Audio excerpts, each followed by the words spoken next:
About the $3 million, I've made a decision to divide it between my mom and me. This decision came shortly after my father's funeral. Jack, after perusing the inheritance documents without seeking permission, remarked to me, "Kelly, don't be too greedy. Oh, finally, I can quit my job. I have to thank that doddering old man." Doddering old man? Are you talking about my dad? I inadvertently blurted out. Disregarding my confusion, Jack and my mother-in-law enthusiastically discussed plans to buy a new car and go shopping. Faced with this unexpected turn of events, I could no longer contain my emotions. I was on the brink of exploding, burdened with household chores, asked for money, and to top it off, they'd insulted my father. I didn't want to live with Jack and my mother-in-law anymore. Suppressing my anger, I forced a smile and replied, "Sure, feel free to use the money as you and my mother-in-law please. I am Kelly Cohan, a 38-year-old housewife working alongside my husband. My parents were doctors who ran a well-reputed clinic in our hometown. As an only child, I was showered with love. After graduating from the School of Pharmacy, I secured a job at a major pharmaceutical company.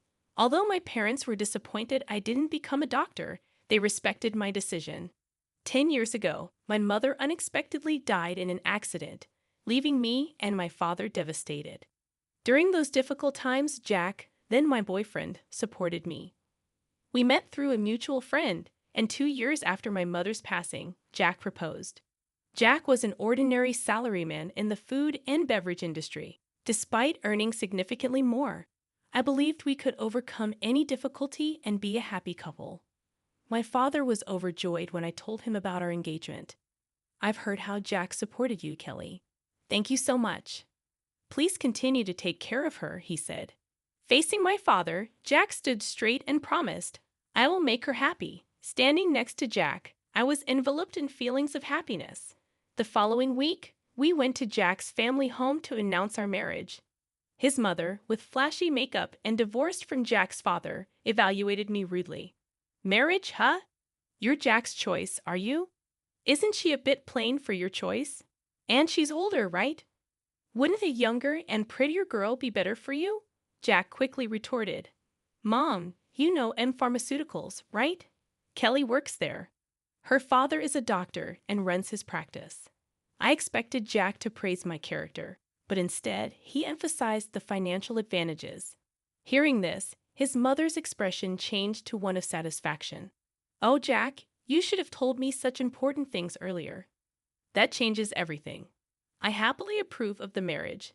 Nice to meet you, Kelly. Thank you." After gaining approval for our marriage from Jack's mother, Jack was overjoyed. However, I couldn't shake off a sense of unease. Despite things going smoothly, and our decision to get married, when we were about to register our marriage, my father, a doctor and real estate investor, gifted me an apartment in a luxury building in New York City. I told Jack, "Dad has given me this apartment as a wedding gift, but it's our new home. Let's live here happily and peacefully together." Jack smiled happily, and thus our married life began. However, after getting married, I realized something unsettling. Jack, who had lived with his parents until then, was almost incapable of doing household chores. He couldn't cook, didn't know how to use the washing machine, and showed no interest in learning. He would leave his garbage scattered around, not bothering to throw it away. While I wanted to diligently share household responsibilities, Jack's careless attitude increased my dissatisfaction. In the first year of marriage, I took on all the household responsibilities despite some complaints, given that we were still in the honeymoon phase. But with the exhaustion from work and struggling to keep up with chores, I reached my limit in our second year. Deciding to have a serious talk with Jack about sharing household duties, I bravely expressed my dissatisfaction. To my dismay, Jack responded without gratitude or reflection, saying, "I'm tired from work too. You're much better at chores than I am, right? It's better if you do them since I'm not good at it." Dismissed just like that, Jack hardly helped with the chores, and I continued to bear the brunt of our household responsibilities. But that wasn't the only problem. After marrying Jack, I discovered his mother also had some peculiar ideas. Jack wasn't very interested in seasonal events, so I decided to send a quality scarf and carnations to his mother for Mother's Day. Despite choosing a nice scarf from a department store, his mother called me sounding displeased. She criticized the scarf, saying it wasn't from a famous brand and was absurd to send such a no-name item. I tried to explain its quality, but she wouldn't listen, insisting she wanted items from a very famous luxury brand. Stunned, I reported this to Jack when he returned home. But instead of empathizing, he said, "What? It's just do as she said." Jack didn't take my side, and from then on, we started giving her cash as she demanded. Moreover, by our 5th year of marriage, she began visiting our home frequently, always finding reasons to ask for money. Jack, without any complaints, would always smile and give money to his mother. Even though I had a job, Jack's income was limited and small, making our daily life just barely manageable.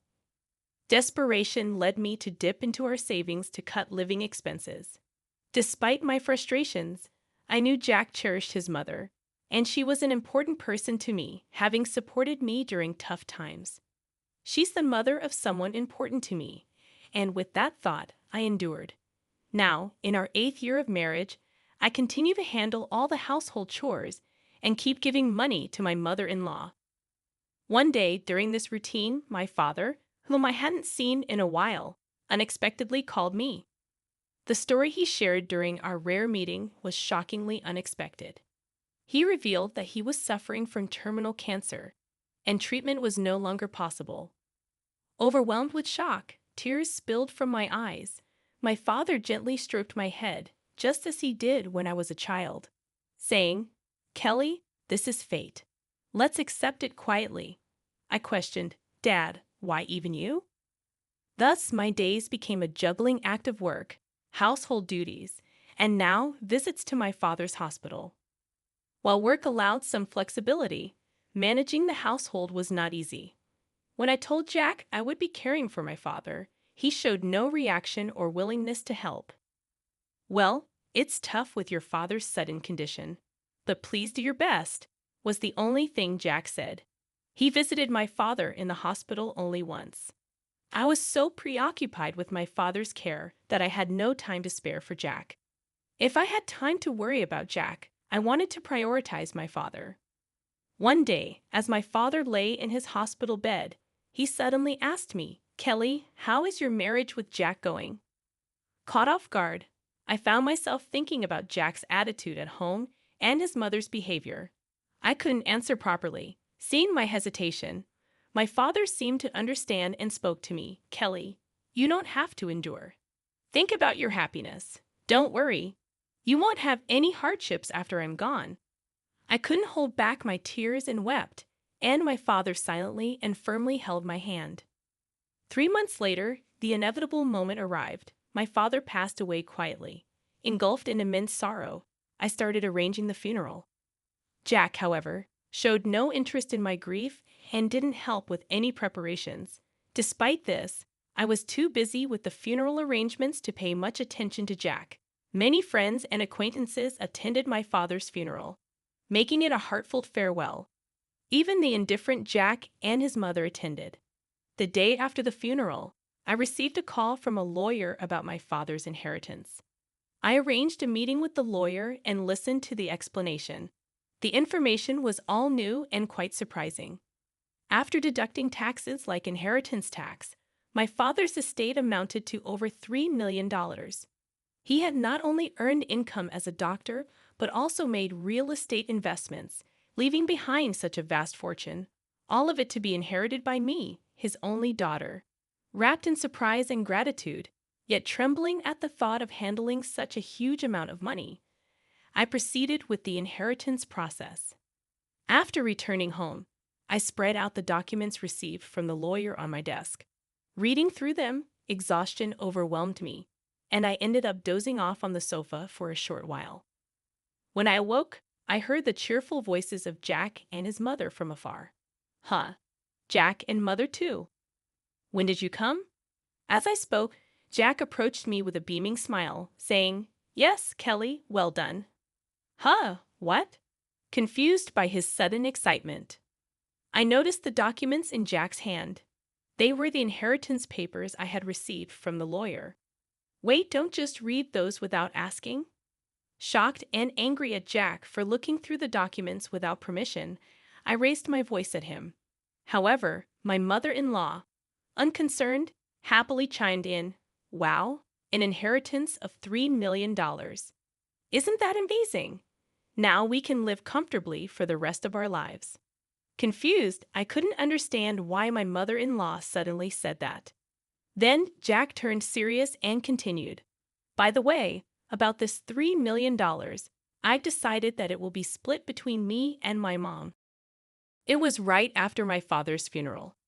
Jack, having looked at the documents related to the inheritance I was supposed to receive without permission, said to me, "Kelly, don't be too greedy." Oh, now I can finally quit my job. I have to thank that doddering old man. Doddering old man, are you talking about my dad? I accidentally said it out loud. Well, anyway, let's proceed with the inheritance process and get the money into our joint account as soon as possible. Ignoring my confusion over this sudden turn of events, Jack and my mother-in-law were excitedly talking about buying a new car and shopping. At that moment, I couldn't hold back my emotions any longer. I was on the verge of exploding, being burdened with household chores, asked for money, and to top it off, they insulted my father. While holding back my anger, I replied with a forced smile, "Sure, use the money you and my mother-in-law, please, as you wish." Hearing this, my mother-in-law, seemingly satisfied, said cheerfully, "That's the spirit, Kelly." Quick to agree. "Now make sure you work hard and earn money. I don't want our savings to decrease, so work hard." I just nodded and pretended to listen to her selfish words. Afterward, Jack and my mother-in-law began living as if they had lost their minds, consuming money lavishly. Jack quickly quit his job, and my mother-in-law practically moved in with us, staying at our house constantly. They would leave in the morning, returning with luxury brand items they had splurged on. The 3-star restaurant we went to today wasn't as great as I expected. Yes, it was a bit underwhelming for us, the sophisticated ones. They had conversations as if they had become wealthy celebrities while dumping all the housework on me as if I were a maid.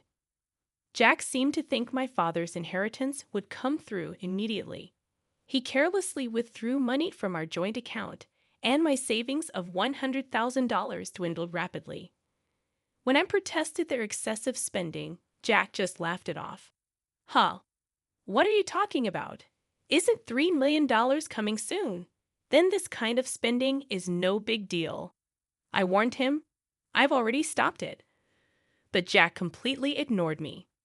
Then, a month later, Jack and my mother-in-law suddenly left for a trip to Hawaii.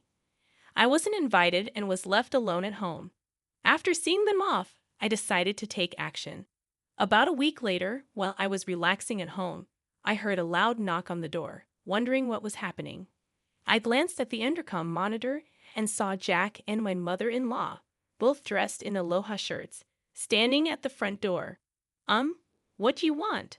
I asked calmly and coldly. Red with anger, Jack yelled, "What are you even talking about? Why won't the door open?" Seeing Jack and my mother-in-law confused as to why the door wouldn't open, I confidently answered through the intercom, "Well, I changed the locks on the door, so of course it won't open." "What? Why? Let's talk over this calmly at the nearby cafe. Please go ahead. I'll join you shortly," I suggested. Jack and his mother, after shouting in front of the entrance, seemingly realized it was futile and soon headed to the cafe. Once I confirmed they had left, I made my way to the cafe. Arriving there, I saw Jack and his mother, who had arrived earlier, waiting in a state of fury. "Hey, what's this about? Did you change the locks? Hand over the new keys right now." "There's no need for me to give you the new keys. You both need to leave that house," I calmly told Jack and his mother. Facing a visibly angry Jack, I presented a piece of paper. It was a divorce petition I had already filled out. "Divorce? You're serious about divorcing me?" His mother was equally shocked and bewildered. Kelly, why has it come to this? I spoke quietly to the two who were panicking and flustered. By the way, you've been spending lavishly every day. Are you sure your finances are okay? What money? Of course, it's fine, Jack retorted vehemently, spitting as he spoke. Your father's inheritance is coming, right? There should still be over $50,000 in our joint account. Look, I'll show you right now. Here it is. Saying this, Jack took out his smartphone and opened the banking app to check the account. At that moment, his expression changed abruptly. What? What's this? Why is the money gone? It was there just the other day. Hearing Jack's words, his mother also hurriedly looked at her phone, her face showing confusion. I revealed the truth to them as they were panicking, not understanding the situation. Of course, it's gone. I'm divorcing you. So I moved that $50,000 to my account as part of the property division. What? What do you mean? Jack's face turned to anger for a moment. But then he smirked, as if remembering something. Fine, I'll divorce you then. Transfer the inheritance you got from your dad right away. After all, property acquired during the marriage is split half and half in a divorce, right? Well, you might be misunderstanding something. I replied, why didn't you know? The inheritance I received, even though it was during our marriage, doesn't count for property division. There was a moment of silence between us. Then Jack and his mother's expressions changed drastically. Perhaps they truly believed they would receive part of my inheritance. I was just astonished and could only sigh in disbelief. No, that can't be true. That's impossible. Her face turned red with a mix of denial and anger. Please check for yourself, I said mockingly. Jack started frantically searching on his smartphone. It says here, property inherited by one spouse from a parent is considered separate property. Therefore, it's not subject to division and can't be split between the spouses. What? Seriously? His mother too looked at the screen in shock. Then Jack approached me, pleading desperately, Kelly, please don't divorce me. I have no savings and no job.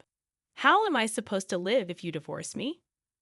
Faced with Jack's whining, I spoke to him clearly and firmly. What are you talking about? Take responsibility for your actions. I will never forget how you both treated me. I'm divorcing you. I'll go to court if I have to. Intimidated by my fierce demeanor, which they had never seen before, Jack and his mother shrunk back in fear, whimpering softly. Leaving the two of them dejected, I walked out of the cafe. Later on, Jack and I were able to go through the divorce proceedings without any issues. The $50,000 I had moved from our joint account was recognized as part of the marital property division. Eventually, I managed to get Jack and his mother out of my house. Jack, having already squandered the money from the property division, found himself penniless. Furthermore, he was overwhelmed with bills from the overseas trip and other expenses he had paid for with his credit card, quickly sinking into debt. Jack and his mother had to take on even more debt to make these payments, and they now live in a rundown apartment, working tirelessly every day to pay off their debts. The stark contrast to their former lavish lifestyle has been a huge shock for them. On the other hand, I sold the condo I used to share with Jack. I then moved into the apartment that used to belong to my father. I continue to work as before, but with the inheritance I received from my father, I am living a comfortable life financially. With gratitude to my late father in my heart, I want to start anew and cherish my life ahead. I aim to protect my happiness and spend my days peacefully.